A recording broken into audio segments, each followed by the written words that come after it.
Content warning. The following video may contain material that may be harmful or traumatizing to some audiences. Viewer discretion is advised. I am not giving medical advice or telling others how to live their lives. This channel is for philosophical, ideological, metaphysical, and comedy purposes only. Fair use. Copyright disclaimer under Section 107 of the Copyright Act 1976. Allowance is made for fair use for purposes such as criticism, comment, news reporting, teaching, scholarship, education, and research. Fair use is a use permitted by copyright statute that might otherwise be infringing. Guys, I just wanted to say, again, I'm still looking into word wizardry a little bit. I haven't really looked into it that well. I'm constantly in my own head thinking about just powerful words in the reality. Those are the words we need to look at. The words we use most commonly. I'm going to keep talking about this shit because it is a seed that needs to be planted. I think it's a part of the evolution of consciousness. Or I'm an evolved consciousness that's able to see the patterns now, speaking back to people that ain't that far. Hopefully they start thinking that way. There's a way to develop consciousness while you're here. But guys, like I said, there's certain things I notice on words. Like E's a big one, especially when you're talking about words that affect change in emotions or personal states like negativity, depression, anger, fear. Tor is another one, T-O-R or T-O-R-E, which is a description of being torn or ripped something. And that's the example I'm going to give now. I looked into this for about 5 minutes and came across, 5 words, and I was like, my goodness, that quick. Hey guys, I'm going to go over it. I know it's silly, but I said, okay, in this reality, if word wizardry is true, and maybe what I've proposed, I'll say, is that maybe it's the subconscious of the collective speaking back to us through movies, through the language. It's trying to tell us something like subconsciously, I guess, and we're not conscious enough to realize it. I looked at Rocky, dude. Rocky's a big fucking movie in this. There's people in Brazil that could probably tell you word for word in the Rocky movies. You know what I'm saying? They're super popular. Okay, now check this out. This is going to sound silly, I know. But, okay. So you got Rocky Balboa. Right there, off the bat, anybody watching this, okay, well, who is Ra? Oh, I got to find this. Ra is the Egyptian sun god. We know what a ki is. Baal is a false god, and a boa is a serpent. So it's right off the bat, Rocky's name's a little bit odd. We got Rocky Balboa, and then he went against Apollo Creed. I'm still trying to find things in that. I don't really see too much in there, but I do know that Apollo is the original god, right? He was the original god, and then he's defeated by the false god Boa, which is a little bit weird. And then they referred to him in the movie. They didn't tell who was, I can't remember if it was Polly, but someone, oh no, it was Mickey, which is another interesting name, especially if you look at his whole name. But he referred to him as the Italian Stallion. They didn't call him the Italian Stallion. They called him the Italian Stallion, which is interesting. Now, I'm looking at Adrian, because she was a big part of the movie. And when I looked into the name Rian, it was something like a person who supports or something like that. But his name was Mickey. His trainer's name in the movie was Mickey Goldmill. My key, when you break up Mickey, my key, Goldmill. The key to the gold mill. So his trainer was his key to the gold mill. And as the false snake god, he defeated Apollo Creed. And how many rounds are in boxing? In boxing, there's 12 rounds. 1 and 2 is 3. Each round is 3 minutes. So right there you got the 33. It's done in the square circle or the boxing ring. Boxing, like they say the fucking Archon has a black box. We're all in its cube. But it's called a boxing ring. Like the ring of Saturn. Well, why are they calling it a ring? Why are they calling it a ring? It's a square. It's not. But, and actually, if they go into extended rounds, it becomes 15 rounds. There's another 3. They add 3 rounds to the 12 and it becomes 15. There you got the 6. The 1 and the 5 is the 6. But Yeah, the boxing ring. It's the fight between the false god and the real god's done in there. So even if you look at Rocky, there's word magic shit going on in the fucking silly Hollywood movies and stuff. It's everywhere. It's everywhere. It's super interesting. It's a little weird, but okay. So let's look at words that end with tor. Mentor. What's a mentor? Isn't that somebody that's supposed to be teaching you something? Except if you break it up, it's mentor. It's like it's destroying or ripping your mind. It's a mentor, not a ment fixed or a ment repaired. It's a mentor. And then if you got a tutor, there's two dumb fucks getting torn. You got a tutor. I don't know, that's just funny to me. And then you have the creator. That's interesting. Why would they call him the creator? And then you have now some of these. Now here's what I mean by re, like redo, reply, resume. Re's one that I see on a lot of words too. To restore. Well, a store, right off the bat, a store where you would go to shop is S-tor. Now, here's another one, S. This is one I see on the beginning. It'll be like, you have to take off the first letter and it makes sense. Or, but yeah, S-tor. S, I'm still not sure what this is. It could be the snake. It could be energy. It could be, I'm not sure. Because what does get destroyed when we go to a store? Spirit. Oh, so maybe S is spirit? I don't know. And then to restore. To re-S-tor. So it's saying to re-destroy. When we say restore, we're saying to re-destroy the spirit. S-tor.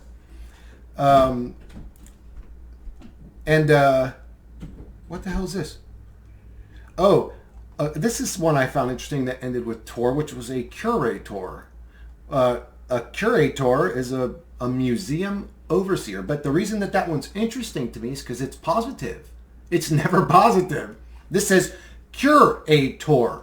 So if something was ripped, to curator would be to repair it. But a curator's a museum overseer. I don't really understand. Educator. What is an educa? Does anybody know what an educa is?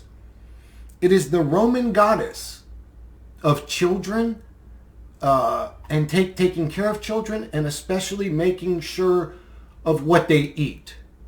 Educa is the Roman goddess that takes care of children and makes sure they eat healthy.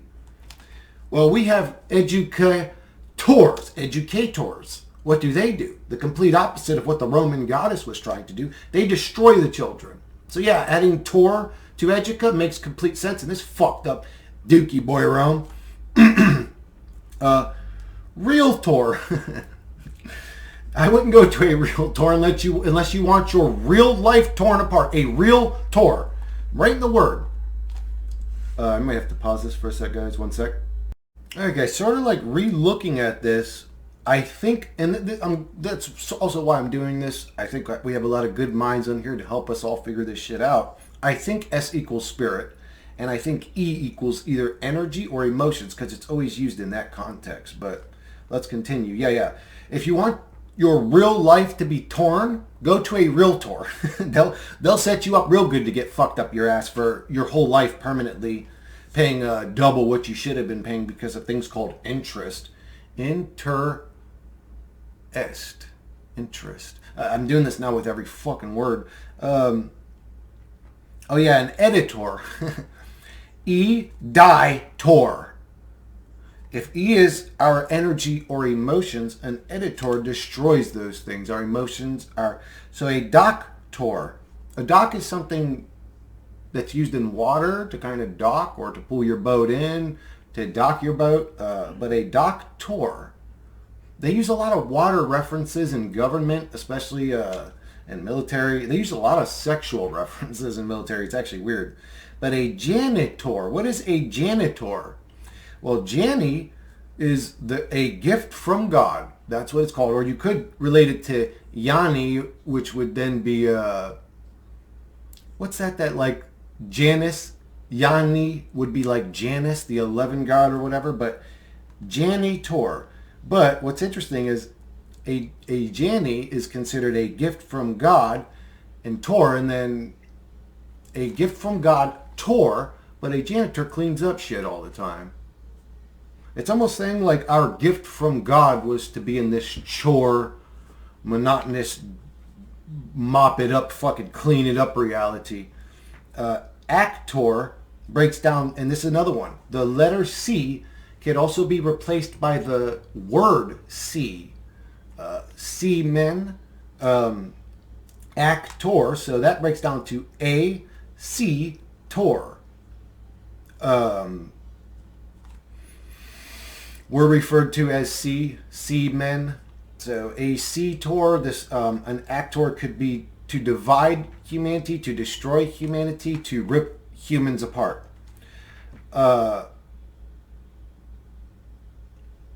This one's interesting. What's a senator? Do you guys know what a Senna is? It's the moon. Senna is the moon. So a senator is a moon tor. What the fuck's that supposed to mean? Like, who comes up with these words? I'm not sure. Oh yeah, I already went over educator. Did I go over monitor?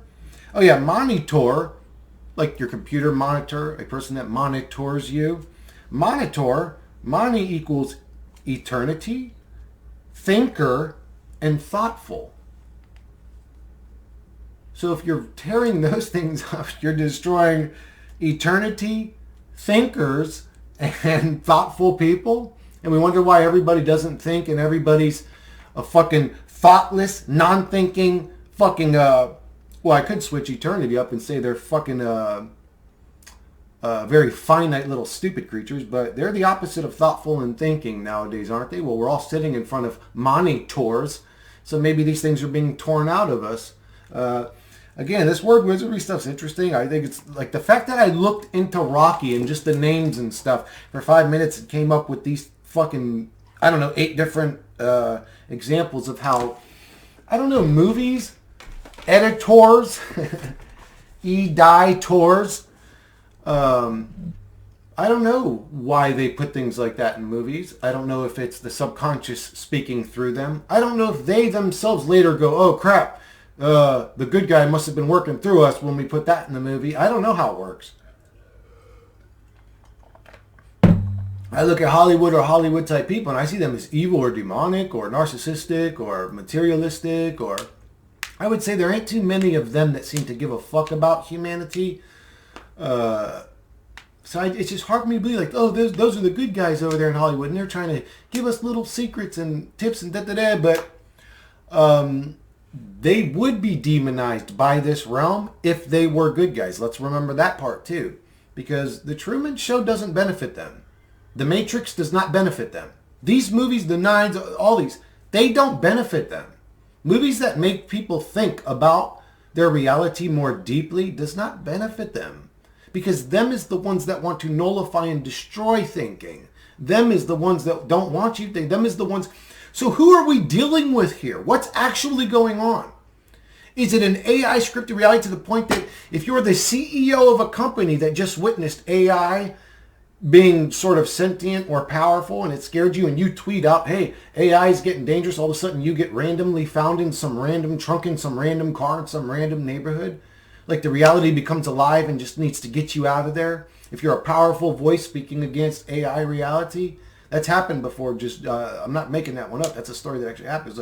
A woman was a CEO of a company. I don't know what she was witness to, but she let out a tweet saying that AI, something's going on with AI, and she was found in a trunk somewhere. So almost like that movie Final Destination, like if the AI realizes you're against it, like all of a sudden something bad's going to happen to you. And it's a scary thought, but I've sort of seen that replay over and over again in reality.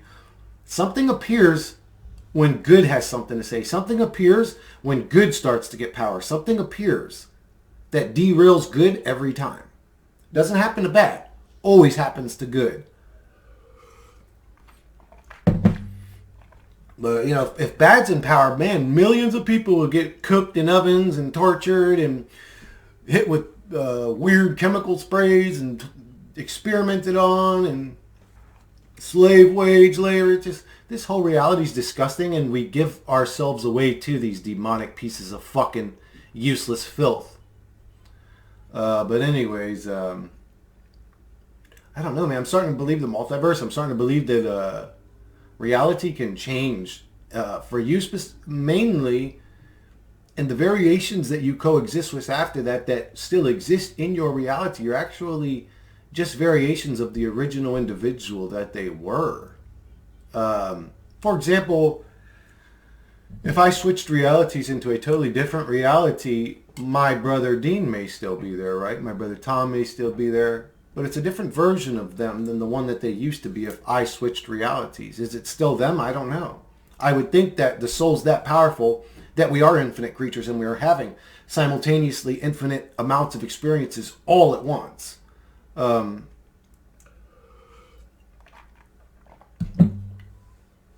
All probably mental comfort zones. One sec, guys.